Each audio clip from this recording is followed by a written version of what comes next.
Solander's Radio Tomb by Ellis Parker Butler. I first met Mr. Remington Solander shortly after I installed my first radio set. I was going into New York on the 8:15 a.m. train and was sitting with my friend Murchison, and, as a matter of course, we were talking radio. I had just told Murchison that he was a lunkheaded noodle and that for 2 cents I would poke him in the jaw, and that even a pin-headed idiot ought to know that a tube set was better than a crystal set. To this, Murchison had replied that settled it. He said he had always known I was a moron, and now he was sure of it. "If you had enough brains to fill a hazelnut shell," he said, "you wouldn't talk that way. Anybody but a half-baked lunatic would know that what a man wants in radio is a clear, sharp reception, and that's what a crystal gives you. You're one of those half-wits that think they're classy if they can hear some 2-cent station 500 miles away utter a few faint squeaks. Shut up. I don't want to talk to you. I don't want to listen to you. Go and sit somewhere else." Of course, this was what was to be expected of Murchison. And if I did let out a few laps of anger, I feel I was entirely justified. Radio fans are always disputing over the relative merits of crystal and tube sets, but I knew I was right. I was just trying to decide whether to choke Murchison with my bare hand and throw his lifeless body out of the car window, or tell him a few things I had been wanting to say ever since he began knocking my tube set, when this Remington Solander, who was sitting behind us, leaned forward and tapped me on the shoulder. I turned quickly and saw his long sheep-like face close to mine. He was chewing cardamom seed and breathing the odor into my face. "My friend," he said, "come back and sit with me. I want to ask you a few questions about radio." Well, I couldn't resist that, could I? No radio fan could. I did not care much for the looks of this Remington Solander man, but for a few weeks my friends had seemed to be steering away from me when I drew near, although I am sure I never said anything to bore them. All I ever talked about was my radio set and some new hookups I was trying. But I had noticed that men who formerly had seemed to be fond of my company now gave startled looks when I neared them. Some even climbed over the nearest fence and ran madly across vacant lots, looking over their shoulders with frightened glances as they ran. For a week, I had not been able to get any man of my acquaintance to listen to one word from me, except Murchison, and he is an utter idiot, as I think I have made clear. So I left Murchison and sat with Remington Solander. In one way, I was proud to be invited to sit with Remington Solander because he was far and away the richest man in our town. When he died, his estate proved to amount to $3 million. I had seen him often, and I knew who he was, but he was a standoffish old fellow and did not mix, so I had never met him. He was a tall man and thin, somewhat flabby, and he was pale in an unhealthy sort of way. But, after all, he was a millionaire and a member of one of the old families of Westcote. So I took the seat alongside of him with considerable satisfaction. "I gather," he said, as soon as I was seated, "that you are interested in radio." I told him I was. "And I'm just building a new set, using a new hookup that I heard of a week ago," I said. "I think it is going to be a wonder. Now, here's the idea. Instead of using a grid—" "Yes, the old aristocrat said hastily. "But never mind that now. I know very little of such things. I have an electrician employed by the year to care for my radio set, and I leave all such things to him. You are a lawyer, are you not?" I told him I was. "And you are a chairman of the trustees of the Westcote Cemetery, are you not?" he asked. I told him I was that also. And I may say that the Westcote Cemetery Association is one of the rightest and tightest little corporations in existence. It has been in existence since 1808 and has been exceedingly profitable to those fortunate enough to hold its stock. I inherited the small block I owned from my grandfather. Recently, we trustees had bought 60 additional acres adjoining the old cemetery and had added them to it, and we were about ready to put the new lots on the market. At $300 apiece, there promised to be a tremendous profit in the thing, for our cemetery was a fashionable place to be buried in, and the demand for the lots in the new addition promised to be enormous. "You have not known it," said Remington Solander in his slow drawl, which had the effect of letting his words slide out of his mouth and drip down his long chin like cold molasses. "But I have been making inquiries about you, and I have been meaning to speak to you. I am drawing up a new last will and testament, and I want you to draw up one of the clauses for me, without delay." "Why, certainly, Mr. Solander," I said with increased pride. "I'll be glad to be of service to you." "I'm choosing you for the work," Remington Solander said, "because you know and love radio as I do, and because you are a trustee of the Cemetery Association. Are you a religious man?" "Well," I said, a little uneasily. Some, but not much." "No matter," said Mr. Solander, placing a hand on my arm. "I am. I have always been. From my earliest youth my mind has been on serious things. As a matter of fact, sir, I have compiled a manuscript collection of religious quotations, hymns, sermons, and uplifting thoughts which now fill 14 volumes, all in my own handwriting. Fortunately, I inherited money, and this collection is my gift to the world."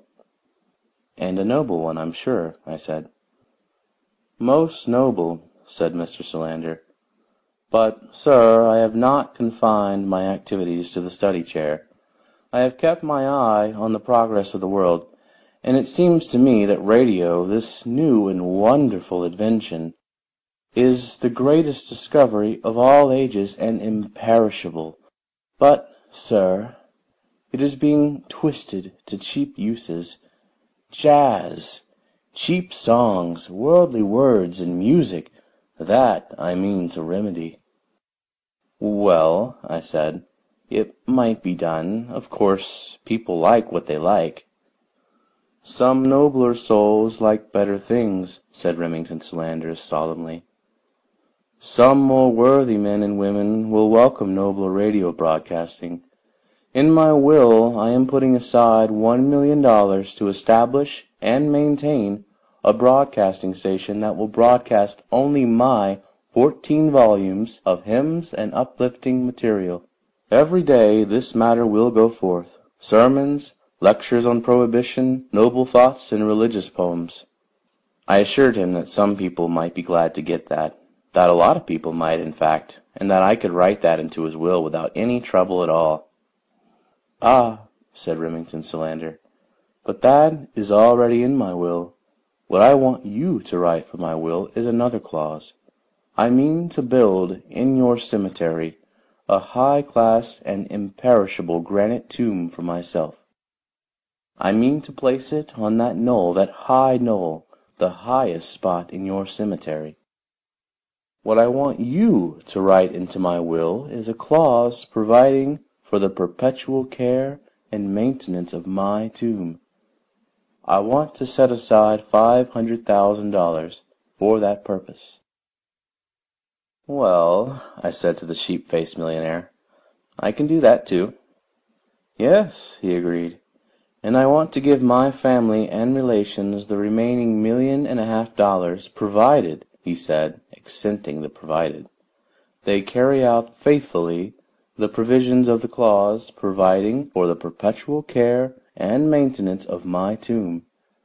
If they don't care and maintain," he said, giving me a hard look, "that $1.5 million is to go to the Home for Flea-Bitten Dogs." "They'll care and maintain all right," I laughed. "I think so," said Remington Solander gravely. "I do think so, indeed. And now, sir, we come to the important part.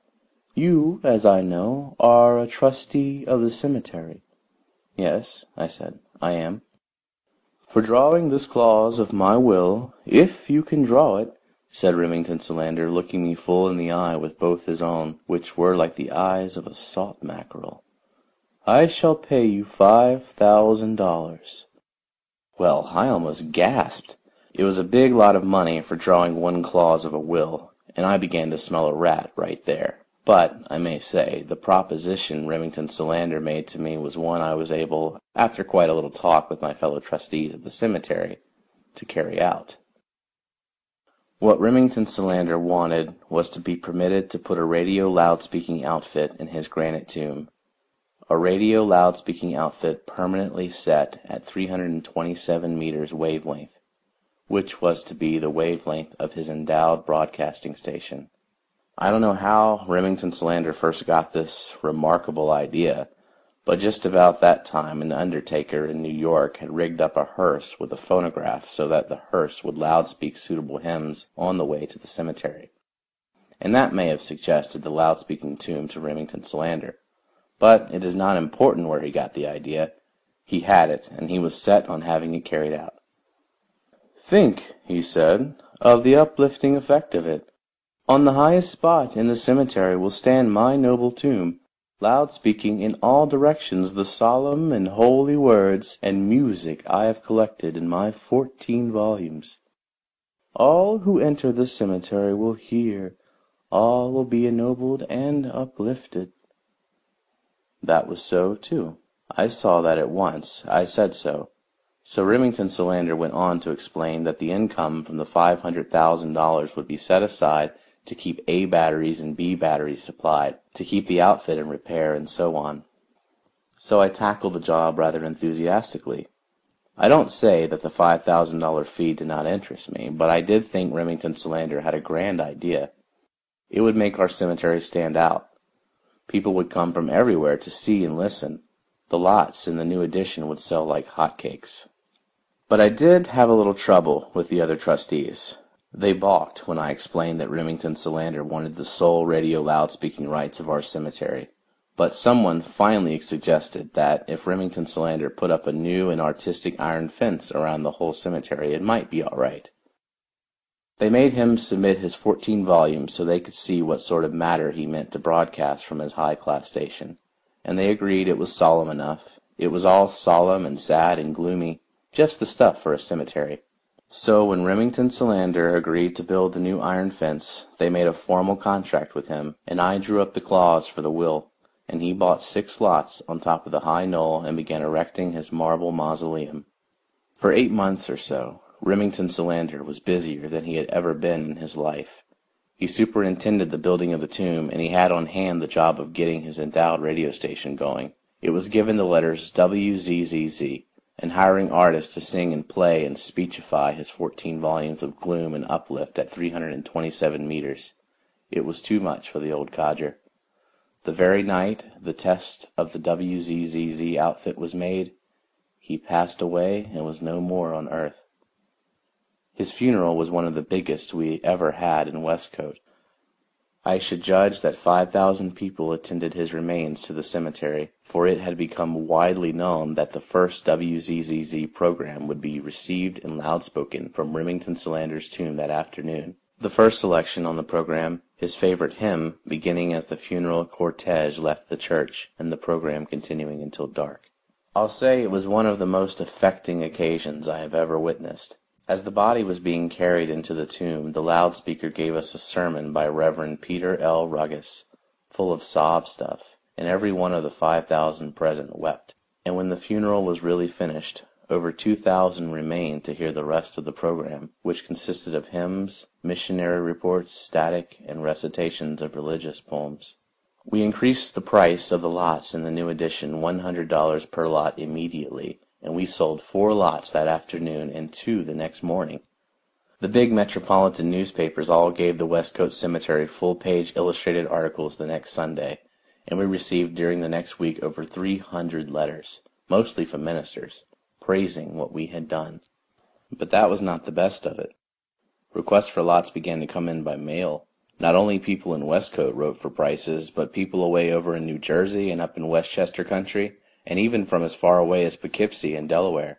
We had twice as many requests for lots as there were lots to sell, and we decided we would have an auction and let them go to the highest bidders. You see, Remington Solander's talking tomb was becoming nationally famous. We began to negotiate with the owners of 6 farms adjacent to our cemetery. We figured on buying them and making more new additions to the cemetery. And then we found we could not use 3 of the farms. The reason was that the loudspeaker in Remington Solander's tomb would not carry that far. It was not strong enough. So we went to the executors of his estate and ran up against another snag.